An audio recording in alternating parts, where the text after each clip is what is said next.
Masya Allah eta nikmat amat hirup di zaman eta tah zaman jujur kuari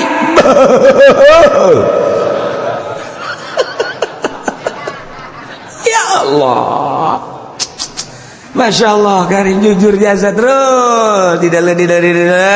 benar tidak kakarak borosot tidak kakarak megar tidak deh geus aya bulu jaruman Masya Allah kayak kadieu deui geus aya bulu centong budak bari teh nyawa bulu centong pan nah kuari di dalam deui geus hari Swiss tinggal tere dihiberkeun alah set dibagi tasya dua tasya hiji ya Allah ya Rabbi eta ngeunaheun jasa sebelum aju urusan parab da geus ya neangan parab atuh heuh ge ieu aing neangan parab keisukan aing keisukan itu ngeunaheun jasa eta zaman jujur jasa tidak ada korupsi saat itu maka Gusti Allah negor ka Kangjeng Nabi Musa aing apal kana renungan anjeun sebagai hamba aing kakasih aing renungan anjeun teh ku aing diperhatikeun Musa kuari mah ku maneh disurtil bae tina kaum ratusan ribu manusia anu nyembah Nabi Luka aing teu sakabehna Musa coba teangan saloba 70 nu teu nyembah coba teangan ku Kangjeng Nabi Musa teh dulur kamari keur waktu aya Musa Samiri mawa anak sapi anu menang modif tidak perhiasan kaum Kipti haju di sararembah coba jeung Kangjeng Nabi Musa nu teu milu nyembah aya sabaraha coba Kangjeng Nabi Musa ngasruk ternyata bener ayat 70 orang Masya Allah tina 500.000 manusia 70 nu teu nyembah 500.000 manusia 70 sabaraha persen coba sabaraha persen ya Allah ya Rabbi kumpulkan coba nu 70 coba kabeh kumpul kabeh nu 70 kakarak aya 60 10 deui cek Gusti Allah teangan begitu diteangan anak muda 10 masih pemuda keneh Masya Allah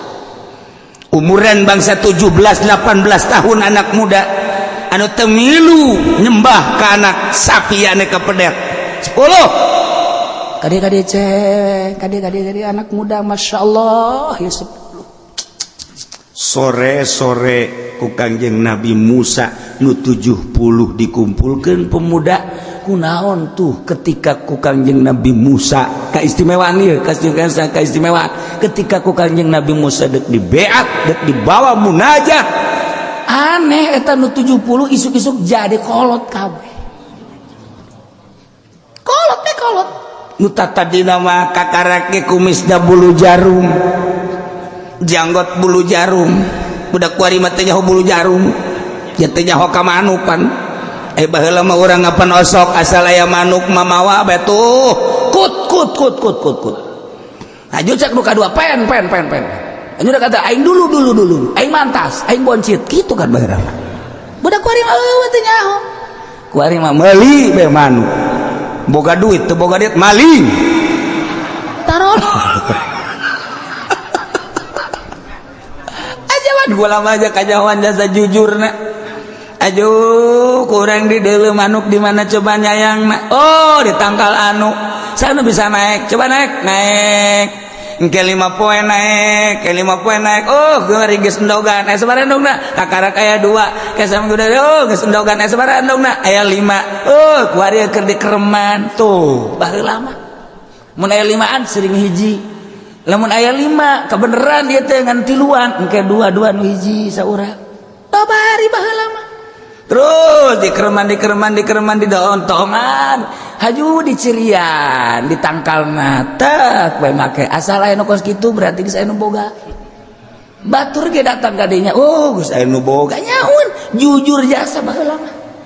geus aya tandaan tah tangkal aya manukan di bareng di dieu geus aya nu boga tah tandana geus didaekeun. Masya Allah eta nikmat amat hirup di zaman eta tah zaman jujur kuari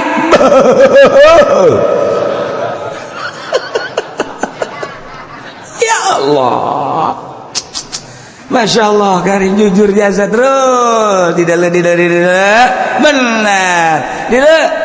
kakarak borosot tidak kakarak megar tidak deh geus aya bulu jaruman. Masya Allah kayak kadieu deh geus aya bulu centong budak bari teh nya bulu centong pan. Nah kuari di dalam deh geus hari Swiss tinggal tere dihiberkeun alah set dibagi tasnya dua tasnya hiji. Ya Allah ya Rabbi eta ngeunaheun jasa beureum aju urusan parab da geus ya neangan parab atuh heuh ge ieu aing neangan parab keisukan aing keisukan itu ngeunaheun jasa eta zaman jujur jasa tidak ada korupsi saat itu. Iya anak muda nu 10 ternyata kehebatan hatena cinta ka Gusti Allah aya ma'rifatullah di jero hatena jadi kolot dirupakeun ku Gusti Allah jadi kolot sanajan kuari ge nu sabenerna mah anak muda di jerona aya ma'rifatan ngan teu dibuktikeun kolot bae ku Gusti Allah kolot eta teh saudara mentek sewaktu-waktu kos aki-aki eta budak sewaktu-waktu mah ngora sewaktu-waktu mah kos budak eta teh jelema lain sambarangan lamun aya jelema kos kitu ka eta lain jelema sambarangan dua barangan eta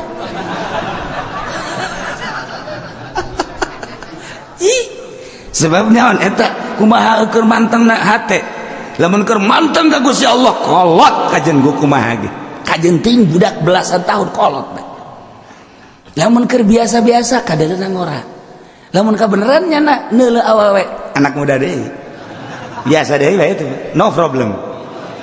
biasa hese aju nyana na bogo atuh urusan bogo mah bukan urusan asmara manca wali kos itu utama urusan rahasia bogoh nage lain bogoh cara ente Masya Allah dadamelan Allah gelis amat tuh muji syukur ke Allah nu jorejeng nu gelis ge sebenarnya mah sarua dadamelan Allah ngan eta mah budak dibere kaleuwihan we mudah-mudahan we bogoheun ka aing tuh kan saya pajar bener bae tuh henteu saya pajar bener bae deui kos kitu tah ieu guys kumpul 70 dah saparantos saya 70 Gusti cek Kangjeng Nabi Musa bade kumaha ieu geus lengkap cek Gusti Allah nu 70 teh Musa ajak munajat ka Gunung Tursina bawa ku maneh lantaran eta lain jelema sambarangan sakitu poharana di saat Musa Samiri ngajakan ngaibadan ke anak sapi tapi tetap lu 70 maka aing bae ibadana pohara jasa haju sanggeusna diajak munajat maksudna dek naon diwarah dek diwarah naku sebab naon cek Kangjeng Nabi Musa lantaran nyana cicing bae saat batur aribadah ke anak sapi lancek maneh Nabi Harun dakwah keras-kerasan nyana padahal mah aya kewenangan untuk sama-sama dakwah tapi nyana tetap bae cicing bae ngan nyalametkeun diri doang maka lu 70 ajak ka Gunung Dursila ku aing diwarah cicing bae teh bahaya Masya Allah Gusti nu mantag 70 teh kumaon gitu pan ayat 12 itu 12 golongan kan umat maneh ayo sagolonganana ieu adalah genep lamun sagolongan genep 12 10 bae kali genep sabaraha 10 kali genep berapa aing nyaho atuh anu babari teh mah kos kitu mah tinggal lu dua kali genep tuh bener pinter dah. Nah jadi 60 jeung 12 bara 72 Gusti. Sedangkan Gusti nitah teh 70. Golongan abdi teh kapan aya 12 sagolongan dicopot genep. Ieu kan leuwih 2. Ieu kumaha Gusti? Nu 2 nu hiji ngaranna Kalib, nu hiji de ngaranna Yusa. Eta mah antep ulah diajak munajat. Kunaon Gusti? Aya rahasia ke di tukang. Masyaallah. Geus dibejakeun ka Gusti Allah. Nu mantap kami mah geus pernah zarah ka Kangjeng Nabi Yusa alaihissalam di Yordan. Panjang kuburanna ge. Penerus Kangjeng Nabi Musa. Tah ieu dongengna tah. 12 golongan, satu golongan cokot genep memang aya nagengan sakitu. Ternyata begitu genep lain 70. Sedangkan dititahna ku Gusti Allah kan 70. Barang dihitung mun sagolongan genep aya 72. Usul Kanjeng Nabi Musa nu 2 kumahakeun sedangkan ieu kan 72. Gusti nitahna 70 antep nu 2. Aike diantep kumaha? Eta mah engke aya rahasia nu maneh moal ka dibere beja. Waduh. Kanjeng Nabi Musa pohara. Setelah kumpul tina genep sagolongan Yusa jeung Ki Kalib mah dinasehatan ku Kanjeng Nabi Musa. Instruksi ti Gusti Allah Yusa jeung Kalib. Anjeun mah cicing bae di dieu, teu meunang diajak munajat ka Gunung Tursina. Aduh. Cek Yusa jeung Kalib banyak sih bakam itu bisa diajak munajat. Ieu instruksi ti Gusti Allah. Teu bisa. Tetep pangusulkeun ka Gusti Allah. Ieu mah geus ulah loba omong sia geus ti Gusti Allah na kitu usul. Masa sih? Pan anjeun mah kalimullah bisa langsung bicara jeung Allah pangusulkeun. Diusulkeun ku Kanjeng Nabi Musa. Gusti nu 2 ge hayang milu. Kudu kumaha menanganina Gusti. Cek Gusti Allah Musa bejakeun jai ujung-ujungna mah kapan menang rahmat jeung ridho aing. Sanajan nyana teu milu munajat ka Gunung Tursina tetep nyana sarua menang karidoan jeung rahmatna sarua jeung nu munajat bejakeun ganjaranna malah leuwih gede tibatan nu milu ka ditu. Keuna cicing bae teh aya rahasia. Barang dibejakeun ku Kanjeng Nabi Musa seperti eta mangga atuh ai kos kitu mah ujung-ujungna mah hayang ge rahmat jeung ridho. Ku Gusti Allah diulahkeun mah jeung aya rahasia anu encan dibejakeun mangga kami mah geus diimah bae. Ridho geus nu 70 berangkat jeung Kanjeng Nabi Musa alaihissalam. Masya Allah. Diabadikeun di Al-Qur'an ieu ayat waqtara Musa qaumahu 70 rajula. Wallahu a'lam bimuradi milih Kanjeng Nabi Musa ka kaumna saloba 70 rajulan 70 lalaki. Eta teh mimmalam yabudul ijla bi amrihi ta'ala ti golongan jelema anu henteu nyembah ka anak sapi dengan perintah Allah. Geus ditantukeun ku Gusti Allah waktu-waktuna supaya tepat ketika ku Gusti Allah geus ditantukeun waktuna. Awas Musa. Waktu eta kudu berangkat maneh limikotina karena waktu nu geus dijanjikeun ku Gusti Allah. Begitu datang kana waktu nunggu Kanjeng Nabi Musa teh. Selama nunggu teh lain satunggu-tungguna instruksi ti Gusti Allah. Musa bejakeun kana 70 puasa. Sanggeus puasa ulah batal wudu. Sanggeus ulah batal wudu make pakaian kudu nu bersih, ulah make pakaian nu kotor. Bejakeun. Nu 70 puasa terus-terusan. Salila 40 poe sarua bae nu 70 teh puasa bukanangan korma hiji doang. sahur korma hiji percis kos urang bulan Ramadan baik gitu tuh siapa seri itu berarti kan atuh mal kapangijin Allah ayo puasa kos urang mah kos kieu yang menang Lailatul Qadar di mana horeng jebukan age boho kopi aya teh manis aya rujak aya karujak-rujak asem aya naonan atuh Masya Allah ngebreng-breng di dinya deki biar kapangijing Allah atau mah kapangijing rujak tah 40 poe Musa puasa nurut nu 7 poe jam memang geus boga keyakinan ka Gusti Allah batur nyembah ka pedetnya nama henteu kita puasa mantep jasa bukana cukup korma hiji sahur korma hiji siap wudu ulah batal ketika batal cepat wudu ketika batal cepat wudu selama 40 poe siap ulah make pakaian anu mewah-mewah tur make pakaian anak kudu nu bersih bae ulah kacampuran ku noda najis jeung sajamana siap nu 40 puasa kabeh wudu teu batal wudu Kanjeng Nabi Musa saat eta kemudian make pakaian sangat sederhana di samping eta bersih pakaian ulah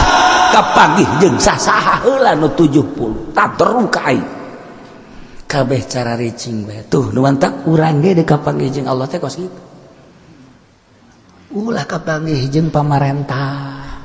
ulah kapanggih jeung jelema ulah kapanggih ulah daharna ulah seubeuh teuing cukup korma lamun urang mah lah ai hiji memeureunan potongan urang mah moal kuat nya 3 lah langsung masalah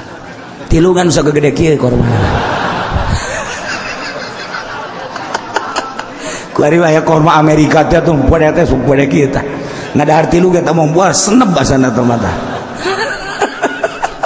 malah mah ai di hareupeun urang mah 3 di tukangan di jero kamar ngadahar deui 3 deui waduh teu deuk Allah tah ngaranna ka korma tuh ketika urang dahar hate kumaha nginum hate kumaha masalah dahar jeung nginum masalah tapi hate dia emang wali emang teu dahar emang wali kumaha teu nginum cuman nya nama dahar jeung nginum oh ieu mah bagian awak hate aing mah tetep ka Allah ketika nginum oh ieu mah bagian awak hate aing mah tetep ka Allah ketika sare oh ieu mah bagian awak hate aing mah ka Allah kitu bae terus bagian awak bagian roh atuh lain deui tuh urang mah kan ai bagian dahar roh milu mau menikmati wow ecrak balecrakan moh harajas oh ka Allah keur dahar teh begitu keur salat keluar roh deui teu dekeun ka Allah endang nginget-inget dahar ngeunah amat tadinya beuh Masya Allah sambalna buatan mana eta asana Cibiuk moal salah eta kajeung tuh urang mah teu daekeun da roh teh di ka Allah kan teu daekeun endahan ka dieu deui berarti lain wali ari wali mah ketika dahar hate ka Allah bae saha sapira teh yang awak doang nu awak mah kege pae nginum lah sapira jeung awak segala rupa jadi teu anti teu malah dibandingkeun jeung nu puasa anu puasana aju ujub jeung anu dahar nginum ka Allah bae atuh bandingan dahar nginum ka Allah daripada puasa ujub aju ngomong kieu ih budak teu puasa nanaonan cara aing rupa puasa bae bah geus moal beres sama kana tah mah puasa kos kitu mah tah mah beuleumeun tah mah ya tuh siap puasa mantak naon ieu aing mah geus ngalaksanakeun puasa Senin Kemis asana geus aya 5 tahun ye tuh lawang sorga geus maruka jang aing mah boh eta kos kitu awal ka sorga kos malah mah urang ge lamun kajeuleuna puasa emang mamang keur puasa teu lah ya bakeur ieu bae puasanya ai puasa mah tuh ai bersih teu bersih ngabohong puasa kan lah terus tegur tah dia teu ganyawan kan teu ganyawan ke batur rudahan nyana nyokot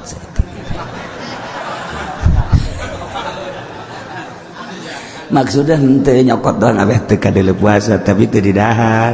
henteu dicekel we kitu tah set mun kueh teh mun roti teh roti nyekel nyana ge nyekel tapi teu didahar abeh kadeuna ulah kos tu puasa ke pribumi ka jero diwapeun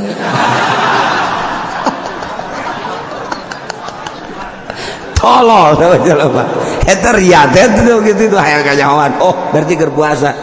ngorengan henteu udah beres